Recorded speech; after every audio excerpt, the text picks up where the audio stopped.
أهلا بكم. 10 خطوات مهمة لنجاح أي كيك. أول خطوة مكملة لآخر خطوة. مش بس النهاردة هنقولك خطوات نجاح الكيك، احنا هنقولك طرق عمل الكيك المختلفة: الكيك الاسفنجي، الكيك العادي، الانجليش كيك، أو الكيك المصنوع اللي بيدخل فيه عمله الزبدة أو السمن. كمان الفيديو مش بس هيكون شرح، هيكون فيه فيديو أثناء الشرح بيوريكي ازاي طريقة عمل الكيك. أول خطوة مهمة معانا جدا هي إن المكونات تكون بدرجة حرارة الغرفة. يعني إيه؟ يعني إن أنا أطلع المكونات زي اللبن، العصير، البيض، الزبدة من التلاجة قبليها بوقت علشان تاخد درجة حرارة الغرفة. خطوة مهمة جدا. كمان الزبدة ما ينفعش تكون مذابة وما ينفعش تكون من التلاجة مباشرة. السكر، نوع السكر مهم جدا معاكي.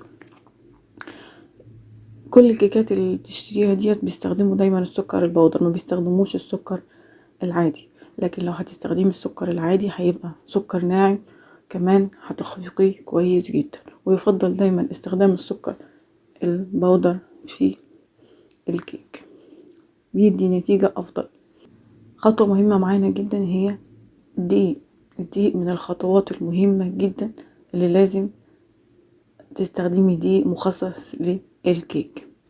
كمان اضافة الدقيق ان شاء الله هنتكلم عنه في خطوة بعد كده. نتكلم بقى عن طرق الكيك. ولما نتكلم عن طرق الكيك انا قسمت طرق الكيك ل3 اقسام: كيك عادي، وكيك اسفنجي، والكيك اللي بيدخل في صناعته الزبدة او السمن، وده ليه طريقة مخصصة في العمل. لو هنتكلم عن الكيك العادي، الكيك العادي ممكن تستخدمي فيه مضرب يدوي، مفيش اي مشكلة فيه. لازم ممكن تستخدمي فيه مضرب يدوي او مضرب كهرباء. مهم جدا ان انا انزل البيض واخفقه حوالي دقيقة قبل ما اشتغل فيه اي حاجة. ممكن تضعي معلقة خل او معلقة عصير ليمون كمحسن طبيعي مع البيض. بعد كده بنزل بالسكر. لو بستخدم السكر العادي لازم انزله على مراحل وبخفق كويس جدا. مهم جدا في الخطوة ديت ان السكر يدوب اثناء الخفق مع البيض عشان تاخدي احسن نتيجة للكيك.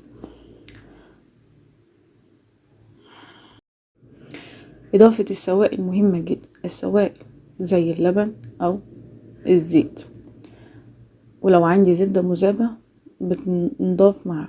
لما بضيف الزيت ما بضيفوش مرة واحدة، بضيفه بنفس الطريقة اللي انت شايفاها في الفيديو اثناء الخفق، سواء بستخدم مضرب يدوي او مضرب عادي. عشان كده الخطوة دي مهمة جدا. كمان لو عندي كمية لبن ما بضيفهاش دفعة واحدة، بضيفها كمان لو عندي كمية لبن ما بضيفهاش مرة واحدة، بضيف نص الكمية وبضيف بالتبادل مع خليط الدقيق اللي عندي. نتكلم بقى عن الكيك الاسفنجي. الكيك الاسفنجي فيه منه انواع. في كيك بنفصل فيه الصفار عن البياض، وكيك بنضرب البيض كامل. كمان الكيك اللي فيه محسن. الكيك اللي فيه محسن ما فيهوش اي مشكلة، بيتحط كل المكونات مع بعضها وبتتخفق. نتكلم بقى عندنا هنا في الفيديو الكيك ده مفصول فيه البياض عن الصفار. مهم جدا ان يكون الوعاء جاف تماما، ما فيهوش اي نقطة مية علشان تطلع معاكي النتيجة في اي نوع كيك، مش بس في الكيك الاسفنجي بالذات. لما بشتغل في الكيك ما فيهوش محسن، بنحط البيض، ممكن نحط له معلقة خل او قلنا عصير ليمون، وبنخفق البيض لحد ما تشوفي النتيجة. ده المفروض يطلع فيه ان تكون البيض وصل مثل الكريمة وفي علامة اللي هو ما بيسيبش، اللي انتي هتشوفيها في الفيديو.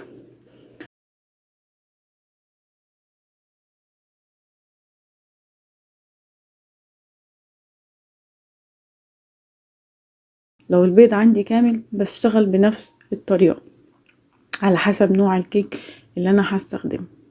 هنتكلم دلوقتي عن الخطوة السابعة، وهي الكيك الانجليش كيك او الكيك اللي معمول بالزبدة او السمنة، سمنة او زبد.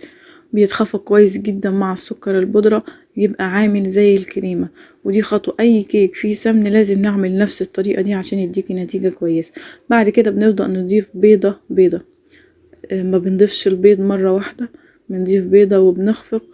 وإضافة البيض دي الخطوة التامنة معانا.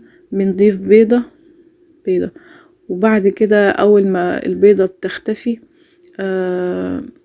بعد كده البيضة بتختفي بنبدأ بعد البيضة ما بتختلط بالمقدار بنبدأ نضيف البيضة التانية.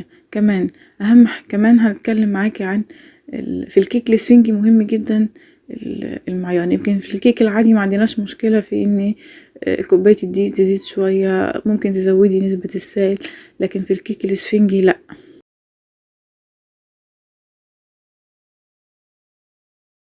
تاسع خطوة معانا هي إضافة الدقيق. الدقيق بينضاف بالخلط زي ما انت شايفة في الفيديو من فوق لتحت مع الخلط بالراحة بدون عجن، بدون ان انا مقلب كتير علشان خاطر الكيك ما ياخدش منك عرق. ودي خطوة مهمة جدا، زي ما قلنا كل خطوة اهم من التانية. كمان استخدام مقاس الصينية مهم جدا في الكيك الاسفنجي.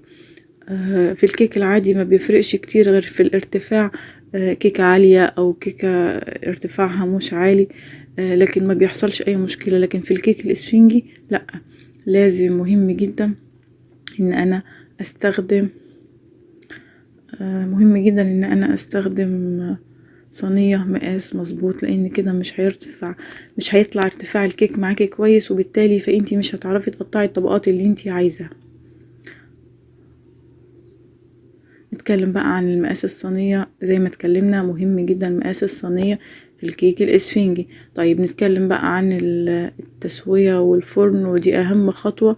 مهم جدا ان الكيك تدخل على فرن ساخن محمى مسبقا. غالبا الكيك بيستوي على 180 درجة او في ناس بتسويه على 170. بالنسبة للسويس رول بيستوي على درجة حرارة اعلى من كده، او الكيكات اللي هي بتبقى او الجاتوهات، لان هو بيبقى الطبقة قليلة، فبالتالي علشان ما ينشفش منك وما بياخدش وقت.